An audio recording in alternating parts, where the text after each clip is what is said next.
So G20, ladies and gentlemen, is a huge success, but that is an understatement because we cannot even think of everything that has gone into making G20 not just a huge success, but a statement in itself. This is a new time, it's a new India, it's an India building towards its Amrit Kal, and the entire world is looking at the country today.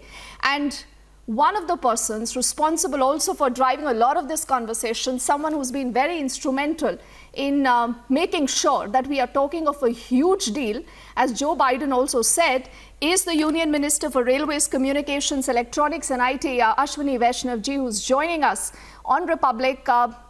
Sir, good evening. Thank you for speaking to us on Republic, and many, many congratulations for this huge success that G20 today has become. What, according to you, has been the biggest deal, sir? Congratulations to you too. This is a great achievement for every citizen of our country, and the way our Prime Minister Shri Narendra Modi ji has positioned India as a trusted partner, as a partner which is recognized as an equal partner in the world, where India's voice is today heard all over the world, recognized by the world. This is a great achievement in that direction. And the many multiple outcome documents, the multiple projects and the multiple concepts which have got approved during the G20 and on its sidelines, they will bring many new opportunities for all of us.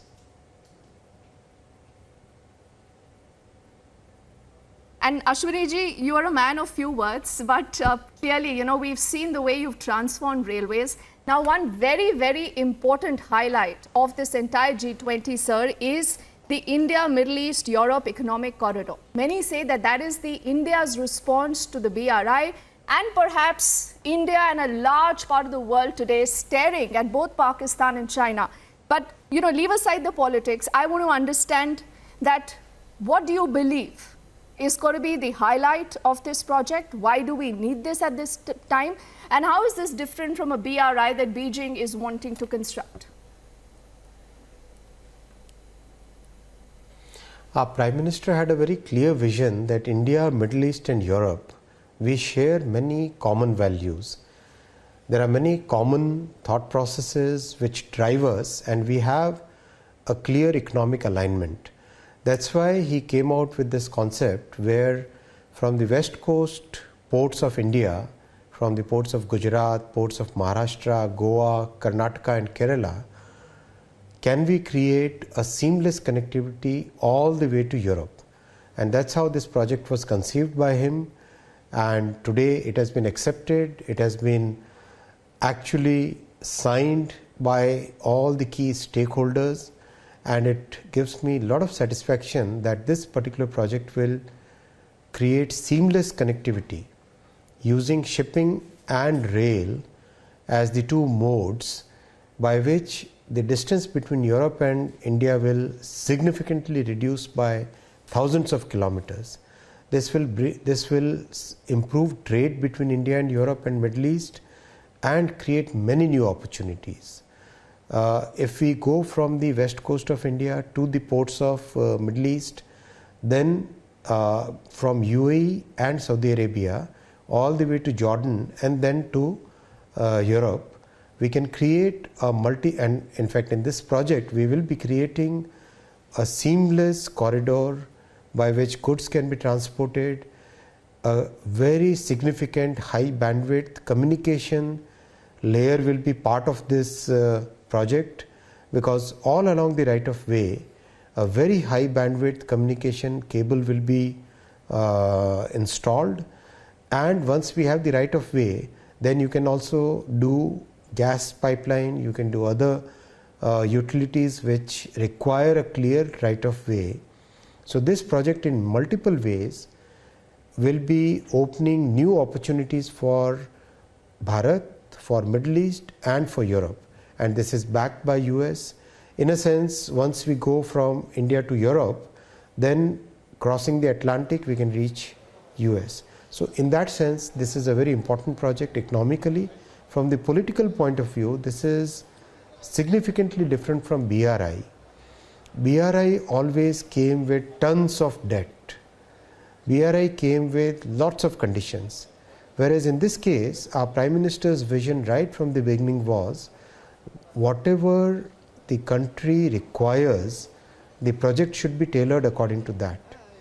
Second, there will be a lot of multilateral institutions who will be backing it and funding it. Many sovereign funds, the World Bank, the IMF, private equity funds, the corporations which are working in this sector, they are all willing to fund a project of this type because it's highly economically viable. Third, this will also give an opportunity to Indian companies and to our technology designers and engineers to export railway technology to Middle East and Europe. So in multiple ways, this project is going to be a game changer for all of us.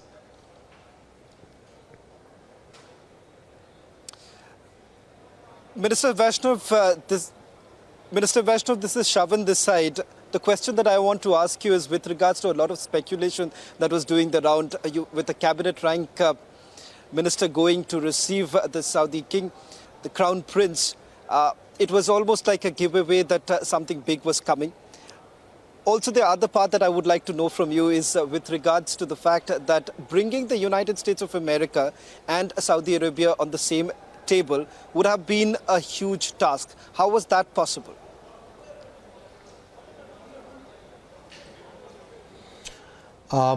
See, our Prime Minister is today seen as a statesman, as a global statesman.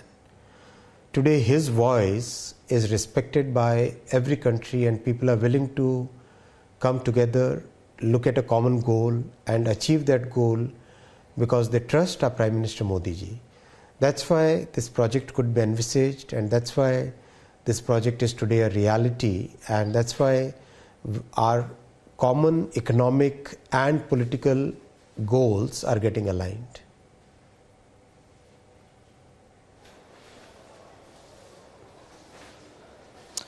But Minister Vaishnaw, with regards to Beijing, when Chinese president gave the G20 summit a miss, many made several speculations. Would you say the outcome of it, two very important initiatives, one was the global biofuel alliance that we are seeing with the United States of America and a few other countries, and of course the economic corridor, which again is turning out to be the biggest talking point of the G20 summit, and also Italy's participation. How do you really look at the transition at this stage, and perhaps would you say then a big hit to Beijing? I would say that India is today accepted as a country which believes in development of all. India's leadership today is accepted as a leadership. Our Prime Minister's vision is today accepted all across the world. His mantra of Sabka Saath, Sabka Vikas, Sabka Vishwas is reciprocated by so many global leaders. So I would say that our place under the sun, our place on the global table of leaders is today very well accepted. If some country wants to give it a miss, it's their choice. But the entire world is willing to work with India, create opportunities for India, make sure that the manufacturing shift which is happening, that gets accelerated, make sure that India's voice is heard in all the multilateral and global institutions, and this creates new opportunities for everybody.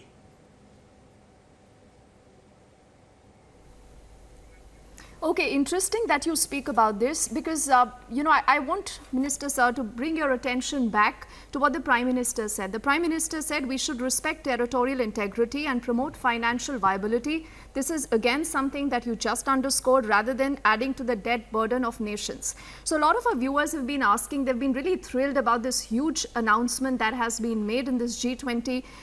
They want to know how will this be financed? Will the governments of the respective countries together be getting together to doing it, or are private players also going to be allowed?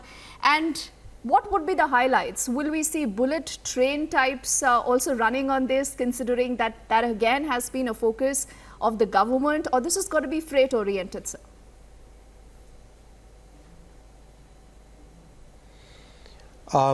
This corridor is a highly bankable project, because if you look at the trade which is happening today, this trade is primarily happening by going either through the Suez or traveling around the Cape of Good Hope. So that entire concept then gets changed when the Middle East becomes the gateway to Europe. Instead of traveling all around, one can directly approach the Europe through the Middle East by railway. So this is going to be, in that sense, a highly bankable project. So once a project is bankable, then multiple organizations, the sovereign funds, the private equity funds, the multilateral institutions, they all start coming and they will all join this project. Many of them have already shown their willingness. So there will be opportunities for governments, there will be opportunities for private parties, and most important of all, there will be many more opportunities coming for the Indian participants in the railway sector, the companies which are working in railway sector, and the government organizations which are working. They will all get opportunities to export technology, to design new things, and to create a landmark which will be giving benefit to the world for many, many decades to come. Okay, interesting, because people are also asking whether China will be allowed to be a part of this. I'm not sure whether the government would do that, but this is a government with a big heart. So tell me that. That's question number one, sir. And the other thing that people want to also know is how would the Indian domestic railway sector also be benefited with having a corridor like this, considering that there are so many high ticket projects that this government has been working on? Definitely this will be a great thing for the Indian railway sector, because our companies are today very well respected all across the world, and the scale at which railways has come into focus because of our Prime Minister's clear focus on it, the kind of work that is being done, that has given a new strength to our railway companies, and these railway companies will then find opportunities to work in the corridor and beyond it also. Okay, and Ashwini Vaishnaw ji, I know that you need to go, sir, but I will just ask you one last question, because you've also been a bureaucrat, you're a minister, you're a tough taskmaster, but you always wear a smile. Now, considering what we have achieved, sir, in G20 with the New Delhi Leaders Declaration, how much of a hard work does go into creating a document like this to ensure that you get the West to climb down, to ensure that the world recognizes the voice of the global South, and it actually plays along? Clearly it looks like it has been really easy, but I'm sure it hasn't, sir. So why don't you give us the ringside view? It definitely requires meticulous, systematic work, methodical planning, lots and lots of work, and our Prime Minister's vision and his stature in the world. The world has accepted him as a global statesman. That has given a huge impetus to this declaration. In fact, many of the differences which were there could be sorted out just with one conversation between Prime Minister Modi and the other side. So those conversations played a very big role in getting everybody onto the same page. Interesting. And like I said, Ashwini Vaishnaw is a man of few words, but he does a lot of work, something that is reflecting today in the change in the railway sector. But sir, it's been a pleasure speaking to you. India has won, Bharat has won, and this is just the new era where we'll see a lot of change in the global world order. The Prime Minister leading that big change. Thank you for your time, sir. Thank you for all your perspective and your understandings, as once again, the entire Republic team and the country and the Bharat team joins us in congratulating the government for ensuring the G20 to be a huge success. Thank you. Thank you very much.